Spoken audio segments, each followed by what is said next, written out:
I said in the other video that blissful sensation comes with the moving experience or even a major awakening, lifting up, liveliness, and be happy. But it comes and goes, and even the little thing, we can relate to it.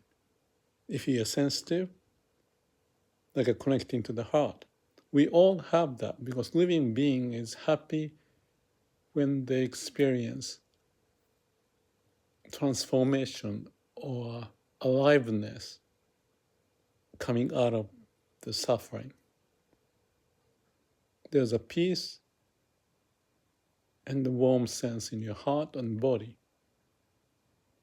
And we can connect any time, except if we are too busy in the brain, it may not.